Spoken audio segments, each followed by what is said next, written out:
Greetings students. Today this module is about chapter profit and loss. As you all know that profit and loss is basically understood practically. Yes, I have taken few questions here and I have written few examples also for faster calculation, but always try to imagine the question in your head as if it is your own situation and then try to find out the answer.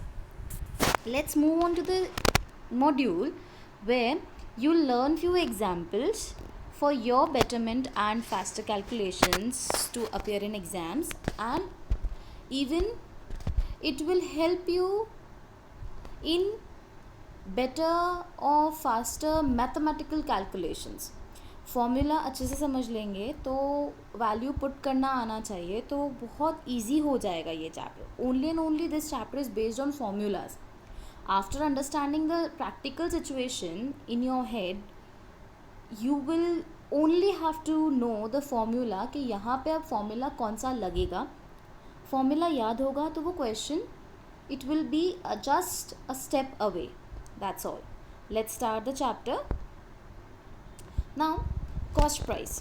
Profit and loss में पता कैसे चलता है profit है loss है, तो उसके लिए हमें यहाँ पे कुछ टर्म्स हमें आने चाहिए. वो ये हैं cost price. Cost price the amount for which an article is bought is called as cost price. हम जो चीज़ खरीदते हैं जितने में हमने खरीदी वो हमारी कॉस्ट प्राइस होती है. Now don't think the situation according to a consumer. Imagine all the situations on the basis of as if you are a shopkeeper or a manufacturer, industrialist or somebody like who is going to sell the product again. Okay, आज आपने खरीदा है, आप वापस उसको बेचने वाले हो, उस कॉन्सेप्ट से आप अपने क्वेश्चंस को समझना. So cost price, the amount at which the article is bought. Selling price, the amount at which the article is sold. अच्छा, जितने में ख़रीदा और उसके बाद जितने में बेचा, उन दोनों में जो डिफरेंस होता है वो हमारा प्रॉफिट या लॉस होता है. मैंने 100 रुपये में ख़रीदा, 110 में बेचा, तो 10 रुपये ज़्यादा में बेचा तो मुझे 10 रुपये ज़्यादा मिल रहे हैं. 100 में 100 रुपये दे के लाई थी वो सामान बेच दिया, 100 रुपये तो वापस आ गए पर 10 रुपये और आए, तो दैट इज़ माई प्रॉफिट और gain. So whenever the selling price is greater than cost price, you always incur profit or gain. Vice versa situation, if your cost price is greater than selling price, अगर हमने 100 में खरीद के 90 में बेच दिया तो वो हमारा लॉस है. Okay, note, loss and gain both are always calculated on the cost price. इसका मतलब आपको थोड़ा आगे क्वेश्चन जब सॉल्व करेंगे तब समझ में आएगा, बट इसका मतलब ये है बेसिकली हम कंपेयर, जब हम लॉस और प्रॉफिट निकाल रहे हैं तो हम कंपेयर किससे कर रहे हैं? सेलिंग प्राइस को हम कॉस्ट प्राइस से कंपेयर कर रहे हैं. तो बेस प्राइस हमारी जो है वो है cost price. Cost price is very important for the questions to be solved. Okay, now here are few formulas where you can see the formula for gain जो अभी हमने लास्ट स्लाइड में पढ़ा था. gain is equals to SP minus CP, loss is equals to CP minus SP. अच्छा, gain जो निकाला वो रुपीज़ में निकाला, आप परसेंटेज में निकालेंगे तो gain percent is equals to जितना गेन अभी हमने पहले वाले फॉर्मूले में निकाला था उतना गेन अपॉन जो CP हमने उस फॉर्मूले में लिया था वो CP इंटू 100, वो आपका आंसर परसेंटेज में आ जाएगा. Same case is for loss, बस गेन की जगह लॉस वर्ड यूज़ हो जाएगा. Now there are two situations. अगर मुझे SP फाइंड करना है और मेरे पास CP, और दूसरी सिचुएशन में या तो प्रॉफिट या लॉस परसेंट दोनों में से कुछ एक दे रखा होगा, तो मैं ये दो फॉर्मूलाज यूज़ कर सकती हूँ. फॉर्मूला क्या है? अगर SP फाइंड करना है और मुझे गेन परसेंट दे रखा है तो 100 plus gain percent upon 100 into CP, और अगर मुझे लॉस परसेंट दे रखा है तो SP is equals to 100 minus loss percent upon 100 into CP. देखो, गेन है तो ज़्यादा मुनाफा है इसीलिए प्लस करते हैं, लॉस है तो हमेशा हमारा नुकसान है, नुकसान हमेशा माइनस होता है. ठीक है. सो नेक्स्ट सिचुएशन, जैसे हमने फर्स्ट सिचुएशन देखी उसी की जैसी सेकेंड सिचुएशन है जहाँ पे हमें बोला है CP फाइंड करना है अगर SP और गेन परसेंट और लॉस परसेंट इज गिवन, तो CP जब मेरे पास SP और गेन परसेंट गिवन है तो 100/100 plus gain percent into SP। अब अगर मेरे पास SP और लॉस परसेंट गिवन है तो 100/100 minus loss percent into SP। Now let's take an example. Mohit bought a CD for ₹750 and sold it for ₹875। मैंने एक जस्ट समझ लीजिए, आई एम मोहित, मैंने 750 में एक CD खरीदी और मैंने मेरे फ्रेंड को 875 में बेच दी। तो 750 में ख़रीदी थी, 875 में बेच दी। ऑब्वियसली ज़्यादा पैसे में बेची, ज़्यादा रुपए आएंगे। कितने रुपए ज़्यादा आएंगे वो भी निकालना पड़ेगा।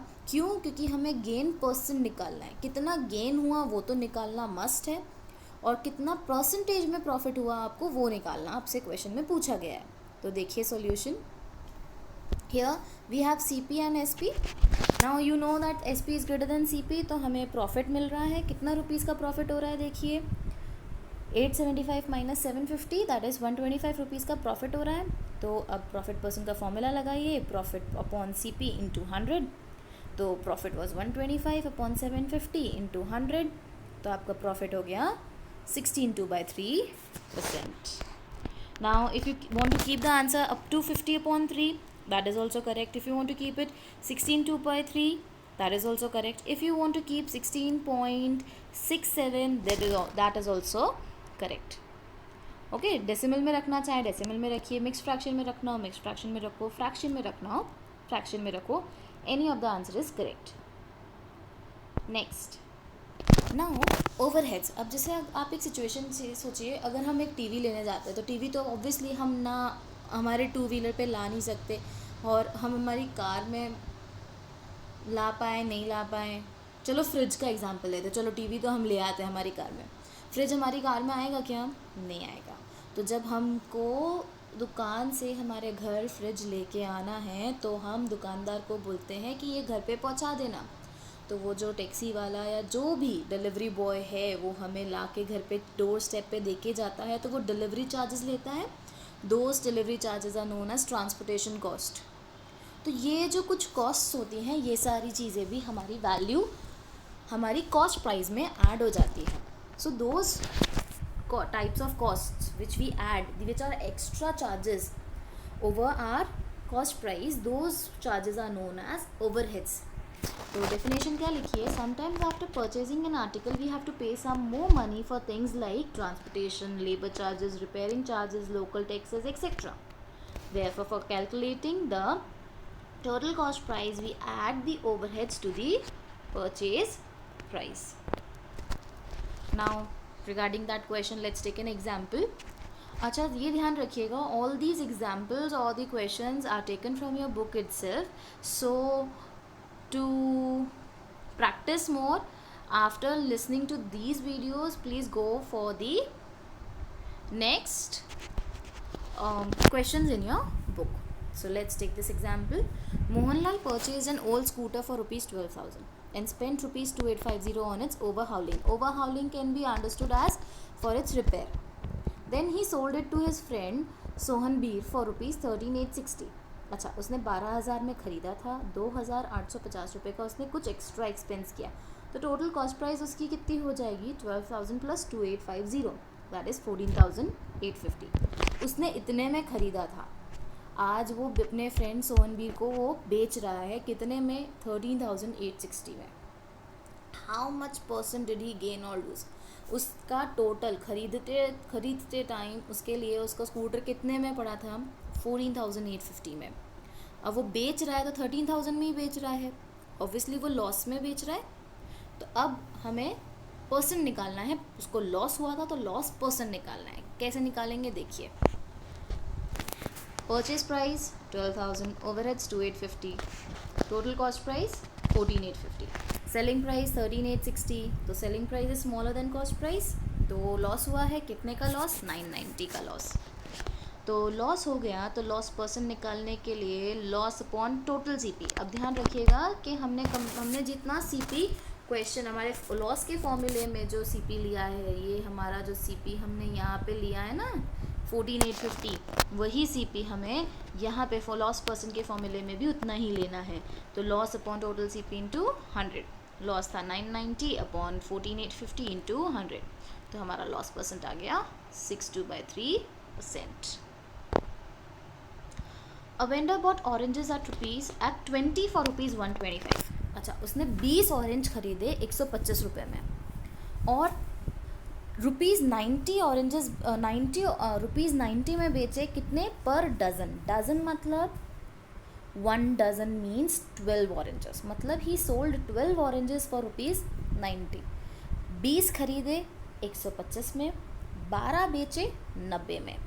तो अब 20 खरीदे 12 बेचे, ऐसे पता कैसे चलेगा? तो हम इस क्वेश्चन को क्या करेंगे, हम एक ऑरेंज खरीदना उसकी कॉस्ट निकालेंगे एक ऑरेंज की, और एक ही ऑरेंज की सेलिंग प्राइस निकालेंगे, फिर उससे प्रॉफिट या लॉस निकालेंगे। Okay, so moving further, so cost price of 20 oranges was 125, तो cost price of 1 orange is 25/4। Unitary method सबको आता ही है। वैसे ही सेलिंग प्राइस निकालिए, SP of 12 oranges is equals to ₹90। 12 oranges कहाँ से आया? 1 dozen is equals to 12 units. So selling price of 1 orange हो जाएगा 15/2। तो कॉस्ट प्राइस ऑफ 1 ऑरेंज आ गया, सेलिंग प्राइस ऑफ 1 ऑरेंज आ गया, तो कंपेयर करके पता लगाइए, तो हमें पता चला selling price is greater then cost price. तो सेलिंग प्राइस बड़े होने से हमें प्रॉफिट हो रहा है, तो प्रॉफिट हुआ तो हमारे पास कितने रुपीस का प्रॉफिट हुआ? तो gain is equals to SP minus CP। SP 15/2 minus 25/4, that is 5/4 rupees का हमें प्रॉफिट हुआ। अच्छा, ये रुपीज़ में मिला, अब प्रॉफिट परसेंट निकालना है। प्रॉफिट और गेन सेम होता है, ध्यान रखना। तो प्रॉफिट परसेंट का फॉर्मूला होता है गेन अपॉन CP इंटू 100। अच्छा, यहाँ पे I am just typing something, वो आप अपनी नोटबुक में लिख के देखिएगा। अब जैसे ये अपॉन जो है उसका मतलब क्या है? गेन डिवाइडेड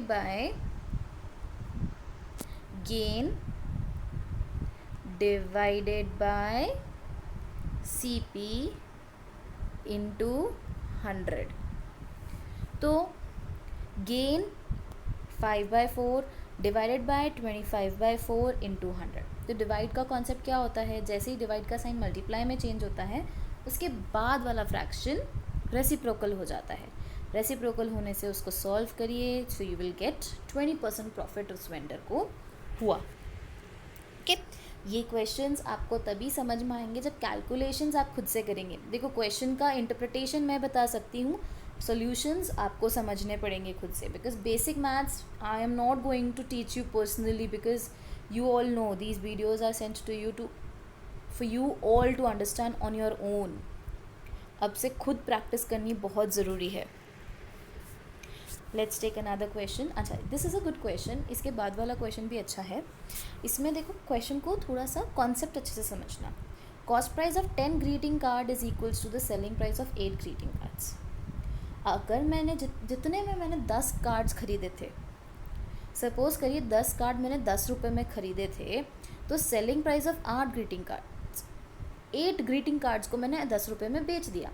तो ख़रीदे 10 थे, बेचे 8 ही हैं। अभी तक 2 ग्रीटिंग कार्ड्स पड़े हैं ना मेरे पास, और 10 रुपये तो आ चुके हैं।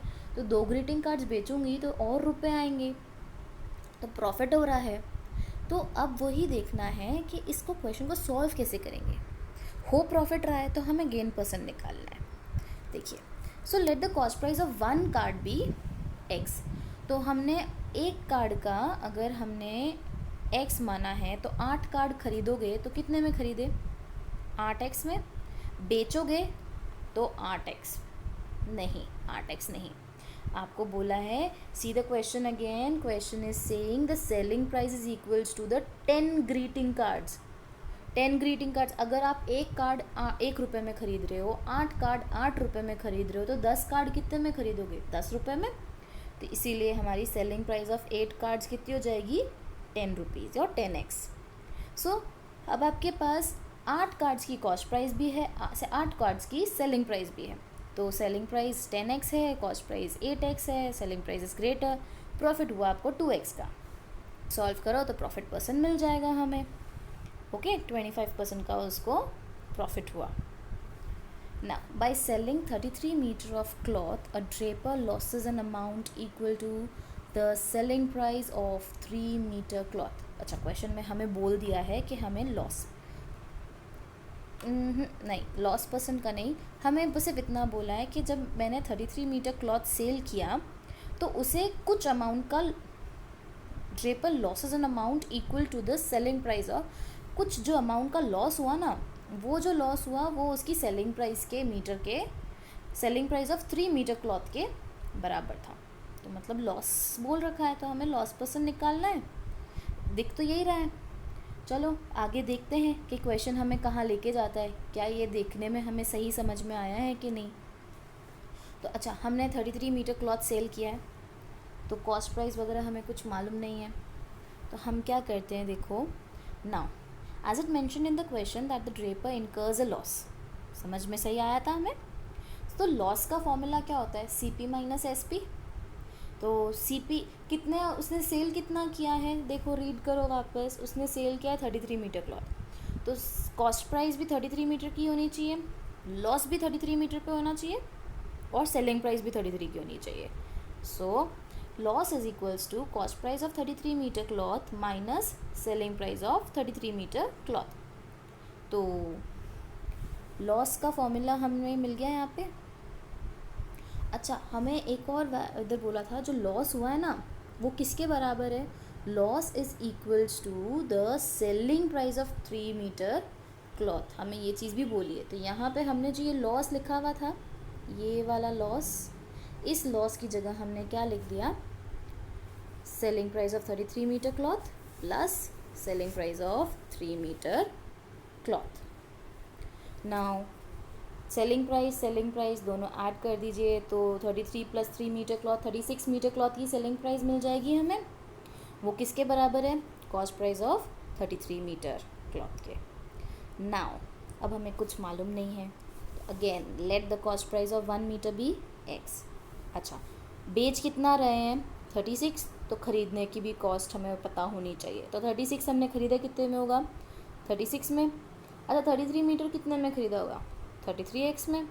तो सेलिंग प्राइस ऑफ 36 मीटर कितना हो गया, 33X. देखो ये क्वेश्चन खुद से समझ में आएगा, वैल्यूज़ यहाँ से वहाँ ट्रांसफ़र हो रही है. ये मेरे बोलने से आपको नहीं समझ में आएगा. This question you have to put all your efforts in this question to understand. तो अब मेरे पास कॉस्ट प्राइस भी है, सेलिंग प्राइस भी है. तो देख लो क्या बड़ा है, कॉस्ट प्राइस 36 है, सेलिंग प्राइस 33 है. Cell cost price is greater, तो लॉस हुआ है कितने का, 3 का.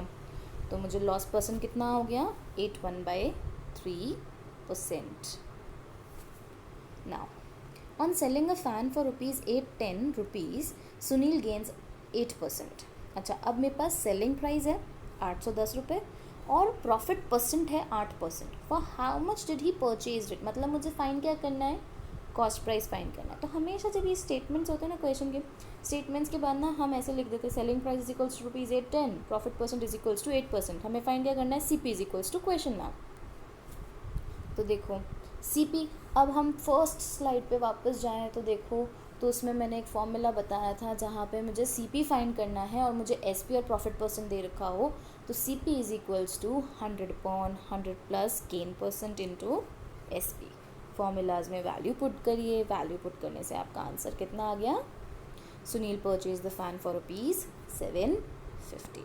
देखो चैप्टर बहुत इजी है, अगर फॉर्मूलाज याद हैं और फॉर्मूला कहाँ यूज़ करना है, the question is very easy. By selling a t shirt for ₹648 a shopkeeper losses 4%. अच्छा, ये क्वेश्चन 2 अलग अलग हिस्सों में है. पहला हिस्सा ये बोला है कि अगर मैंने वो टी-शर्ट 648 में बेचा तो मुझे 4% का लॉस हुआ, तो ख़रीदा कितने में था वो तो पता होना चाहिए. तो इसलिए हम आगे का भी नहीं पढ़ते हैं, पहले हम सिर्फ इतना सा करते हैं. तो देखो सेलिंग प्राइस इतनी है, लॉस परसेंट मेरे पास है, तो कॉस्ट प्राइस कितनी निकाली, formula CP is equals to 100/100 minus loss percent into SP. Values put करिए, मेरे पास कॉस्ट प्राइस आ गई. कॉस्ट प्राइस आ गई तो क्वेश्चन वापस पढ़ो. क्वेश्चन में बोला है for how much should he sell to gain 4%. अब कॉस्ट प्राइस मिल गई, अब वो बोल रहा है अब 648 में मत बेचो, अब उसको उससे ज़्यादा में बेचो ताकि मुझे 4% का लॉस नहीं हो के 4% का प्रॉफिट हो। तो कॉस्ट प्राइस आपके पास है 675 और आपके पास प्रॉफिट परसेंट है 4%। तो एस पी फाइंड करना है, तो S P is equals to 100 plus gain percent upon 100 into C P. तो आप कितने में सेल करोगे? 702 रुपीज़ में। Manish sold a watch at 5% loss. Had he sold it for rupees 312 more rupees, he would have gained 8%. अच्छा, मुझे क्या बोला है, मनीष ने एक वॉच सोल्ड की 5% के लॉस पे। अच्छा, खरीदी कितने में थी, बेची कितने में, कुछ नहीं मालूम। तो खरीदने की वैल्यू हम उसको x मान लेते हैं फ़िलहाल। हमें मालूम है सेलिंग प्राइस पता लगानी है, पर फिलहाल let the cost price of the watch be x। तो अगर कॉस्ट प्राइस मेरे पास x है, मेरे पास लॉस परसेंट है, तो सेलिंग प्राइस भी मिल जाएगा। आगे का हम बाद में वापस आएंगे क्वेश्चन पे। सो सी, अच्छा, this question over here I have done it in the reverse way. So let the selling price be x। Okay fine, no problem, selling price को x रख लो। हमें सेलिंग प्राइस फाइंड करना था, इसलिए selling price x रख लिया। तो selling price अगर x रखा है, लॉस परसेंट है, सेलिंग प्राइस और लॉस परसेंट दोनों है, तो कॉस्ट प्राइस का फॉर्मूला लगाओ।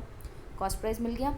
अच्छा, कॉस्ट प्राइस मिल गया। अब बोला है कि कॉस्ट अगर had he sold it for rupees 312 rupees मोर, अगर उसने 312 रुपये ज़्यादा में बेचा होता, जितने में भी बेचा उससे 312 रुपये ज़्यादा में बेचा होता, तो उसको 8% का प्रॉफिट होता। तो बेचा कितने में था? x में बेचा था, मैंने सेलिंग प्राइस x मानी थी ना। तो मेरी सेलिंग, अब न्यू सेलिंग प्राइस कितनी हो गई? x plus 312। अच्छा, अब कॉस्ट प्राइस मेरे पास है, सेलिंग प्राइस मेरे पास है, तो उससे इन्होंने क्या किया है यहाँ पे, I mean the PPT I have made is over here. वो सारा सोल्यूशन अगर I would have been in there in the class, मैं उस तरीके से करवाती। यहाँ पे ये तरीका बेटर लगा मुझे। तो देखिए, सीपी मैंने अभी निकाला, सीपी मेरे पास है, प्रॉफिट परसेंट है, तो उससे मैंने एसपी की वैल्यू भी एक्स में निकाल ली। अब मैंने आपको बोला कि एसपी मेरा एक्स है, 312 रुपये ज़्यादा में मैं बेचूंगी, तो एक्स प्लस 312 में मुझे बेचना चाहिए, जो कि 108x अपॉन 95 के बराबर होगा, क्योंकि मेरा न्यू एसपी तो वही होगा ना। तो देखो, अब यहाँ से लॉस मुझे 312 रुपये का ही हो रहा है, तो एसपी प्लस लॉस, ये मैंने यहाँ से एसपी को यहाँ से यहाँ ट्रांसफ़र कर दिया, तो loss plus SP. So solve करने पे आपको वैल्यू क्या मिली? The watch should be sold at, the watch was sold at rupees 2280। Okay, और अब वो कितने में सेल करनी चाहिए उसको? इस वैल्यू में 312 रुपीज़ और ऐड कर दीजिए। तो हम ऐड करते हैं तो आता है 2592। 2592 में उसको घड़ी को सेल करना चाहिए, तो उसको 8% का प्रॉफिट होगा। ओके, ये क्वेश्चन थोड़ा सा टिपिकल है। Go back to the video on this question and do this question again on your own after my explanation. Moving further, Manohar purchase 2 handbags for rupees 1500 each. अच्छा, अब इस क्वेश्चन में ना क्या करना, मेरा सोल्यूशन तो समझना, उसके बाद अपनी कॉपी लेना, कॉपी के पेपर को 2 पार्ट्स में डिवाइड करना, बैग 1, बैग 2। बैग 1 की कॉस्ट प्राइस भी 1500 है, बैग 2 की भी कॉस्ट प्राइस 1500 है। अच्छा, he sold these bags gaining 8% on one and losing 4% on the other। अच्छा, बैग 1 पे उसको प्रॉफिट हुआ 8% का, बैग 2 पे उसको 4% का लॉस हुआ। तो एक बैग पे हमारे पास कॉस्ट प्राइस है, प्रॉफिट परसेंट है, तो एसपी मिल जाएगा। दूसरे बैग पे हमारे पास कॉस्ट प्राइस है और लॉस परसेंट है, तो एसपी मिल जाएगा। तो दोनों पे निकाल लो, उसके बाद क्या करते हैं देखो। तो SP of the first bag 1620, SP of the second bag 1440। ये सारी वैल्यूज़ देखो, फॉर्मूला मैंने फर्स्ट 2 स्लाइड्स में बता दिया था, कुछ फर्स्ट सेकेंड थर्ड स्लाइड में मैंने फॉर्मूला सिखाया था। अगर मेरे पास सीपी और गेन परसेंट है तो एसपी फाइंड करने का फॉर्मूला, सीपी और लॉस परसेंट है तो एसपी फाइंड करने का फॉर्मूला। ठीक है, तो अब मेरे पास सीपी ऑफ फर्स्ट बैग और एसपी ऑफ फर्स्ट बैग दोनों हैं। सीपी ऑफ सेकेंड बैग और एसपी ऑफ सेकेंड बैग दोनों हैं। तो देखो, दोनों बैग एक साथ अब जैसे आप दुकान पे जाते हो, एक साथ सामान खरीदते हो तो एक साथ रुपए देते हो ना। तो आपने जब दोनों बैग खरीदे थे 1500 तो आप 3000 उसको दे के आए थे।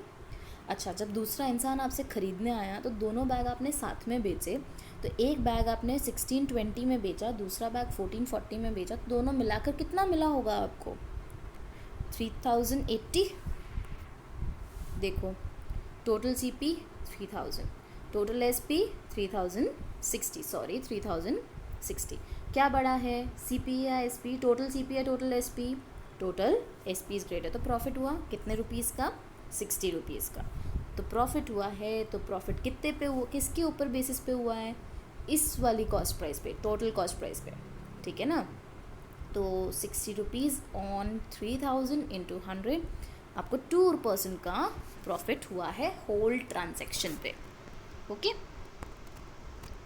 Now this question is a bit confusing for most of the students, तो अच्छे से सुनना। कॉफ़ी कॉस्टिंग रुपीज़ 250 रुपीज़ पर KG was mixed with chicory costing rupees 75 पर केजी। अच्छा, 1 केजी कॉफ़ी 250 रुपीज़ का है और 1 केजी चिकोरी 75 रुपीज़ का है। अच्छा, तो मुझे इन दोनों को मिक्स करना है। किस रेशियो में? 5:2। 5:2 मतलब कॉफ़ी 5 किलो होना चाहिए और चिकोरी 2 किलो होना चाहिए। तो 5 kilo coffee, 2 kilo chicory, total 7 kilo का मिक्सचर बनेगा मेरा। इसको ध्यान रखना, बाद में अपन वापस इस पाएंगे। तो 5 किलो कॉफ़ी ले रही हूँ, तो कितनी रुपीज़ की कॉफ़ी मेरे पास आ गई? 250 का एक था, तो 5 केजी का कितना हो जाएगा? 1250। यस। अच्छा, 75 रुपीज़ की केजी था चिकोरी, तो 2 केजी ले रही हूँ तो 150। ध्यान रखिएगा, मूविंग क्वेश्चन पहले पढ़ लीजिए। If the mixture was sold eight ₹230 पर केजी। अच्छा, बाद में आते हैं इस पर। तो देखो, अच्छा, coffee is to chicory 5:2। Let's make a mixture of 5 kg coffee and 2 kg chicory. Cost price of 1 kg, ये सब मैंने अभी बता दिया आपको। अब देखो, total mixture will way 5 kg coffee, 2 kg chicory या 7 kg मिक्सचर। तो टोटल कॉस्ट प्राइस 1250 की कॉफ़ी और 150 रुपये की चिकोरी, तो टोटल कॉस्ट प्राइस कितनी हो गई? 1400। अच्छा, ये 7 किलो की कॉस्ट प्राइस है। अभी मुझे पता क्या लगाना है, 1 किलो का मिक्सचर कितने में बिकेगा? 1 किलो का मिक्सचर यूनिटरी मेथड से निकाल रहे हैं। 1440 upon, it is not 1440, it is 1400। ये 1400 है। 1400 अपॉन 7 इज़ 200 रुपीज़। अच्छा, 200 रुपये का मैंने उसको बना है और मैं उसको 230 में बेच रही हूँ। तो क्या सीपी बढ़ा या एसपी? एसपी बढ़ा है। 30 रुपीज़ का प्रॉफिट हुआ है, तो उसका परसेंटेज निकाल लीजिए। 30 अपॉन 200 इंटू 100। ओके, सो 15% का प्रॉफिट हुआ। A man purchase some eggs at some eggs. देखिए, सम एग्स बोला है, हमें नहीं मालूम कितने एग्स खरीदे, कितने एग्स बेचे। तो अभी सिर्फ ध्यान रखो कि 3 एग्स उसने 16 रुपये में ख़रीदे। हर 3 एग का उसने 16 रुपीज़ दिया है और हर 5 एग्स का उसने 36 रुपीज़ लिया है। तो सेम ऐसा क्वेश्चन हमने ऑरेंजेस वाला एग्जाम्पल लिया था ना, वैसे ही इसको भी सॉल्व करेंगे, ठीक है। बस उसमें हमें प्रॉफिट या लॉस परसेंट निकालना था। इसमें हमें प्रॉफिट इन रुपीज़ दे रखा है, इसमें हमें नंबर ऑफ़ एग्स निकालना है, ठीक है, कि हमने कितने एग्स खरीदे थे वो हमें निकालना है। सो हमारे पास 3 एग्स की कॉस्ट प्राइस है और 5 एग्स की सेलिंग प्राइस है। तो 1 एग की कॉस्ट प्राइस और 1 एग की सेलिंग प्राइस निकाल लेते हैं। उसके बाद देखते हैं क्या होता है। Thus he gained ₹168 in all, and how many eggs did he purchased? चलिए क्वेश्चन देखते हैं। CP of 3 eggs 16, तो 1 एग की 16 अपॉन 3। तो हमने एग्स खरीदे कितने थे? एग्स मालूम नहीं ना कितने खरीदे थे, इसीलिए एग्स 16 अपॉन 3 एग्स। अच्छा, 5 एग बेचे हमने 36 में, तो 1 एग कितने में बेचा? 36 अपॉन 5। अच्छा, कि जितने खरीदे हमने टोटल उतने के उतने पूरे बेचने। कितने बेचे? एग्स बेचे, तो टोटल कॉस्ट प्राइस कितनी हो गई? 36 अपॉन 5 एग्स। ये पूरा का पूरा जो पेज है ये देख लो, यूनिटरी मेथड है। आप अच्छे से समझते हो यूनिटरी मेथड क्या होता है। तो अब मेरे पास कॉस्ट प्राइस ऑफ एग्स है और सेलिंग प्राइस ऑफ एग्स है। तो कंपेयर करिए तो उससे पता चलेगा कि एसपी बड़ा है सीपी से। एसपी बड़ा है तो हमें प्रॉफिट हो रहा है। प्रॉफिट ऑलरेडी हमें क्वेश्चन में पता ही था, तो कितने रुपीज़ का प्रॉफिट हुआ है? 168 रुपीज़ का।